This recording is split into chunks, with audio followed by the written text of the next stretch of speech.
Nilai RM2 telah jatuh hampir 50% dalam tempoh 10 tahun. Jadi persoalannya masih relevankah sekiranya tuan-puan simpan duit anak-anak dalam bentuk ringgit untuk kegunaan 10 hingga 20 tahun lagi? Bagi simpanan persaraan, nombor mungkin akan kekal namun kuasa beli sudah tidak sama lagi tuan-puan. Cuba lihat pula harga emas, kenaikan harga mencecah 180% dalam tempoh 10 tahun. Ini kerana dengan kejatuhan nilai mata wang, harga emas naik bersama-sama dengan harga barangan dan perkhidmatan lain.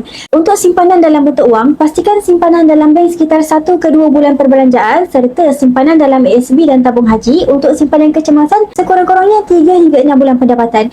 Contohnya untuk tujuan belanja hangus seperti simpanan untuk servis kereta, insurans kereta, yuran tahunan sekolah anak, belanja untuk menyambut raya, percutian keluarga dan sebagainya. Simpanan dalam bentuk aset seperti emas pula adalah sesuai untuk simpanan sekurang-kurangnya tempoh 2 tahun dan ke atas. Dengan menyimpan emas, tuan-puan bukan sahaja dapat kekalkan nilai simpanan dari jatuh akibat kejatuhan nilai mata wang, tetapi juga boleh pelbagaikan portfolio simpanan kerana emas fizikal sepertinya adalah simpanan di luar dari sistem kewangan. Semoga perkongsian saya bermanfaat. Nak mula menabung emas dengan ilmu, jom saya bantu sebaiknya. Assalamualaikum.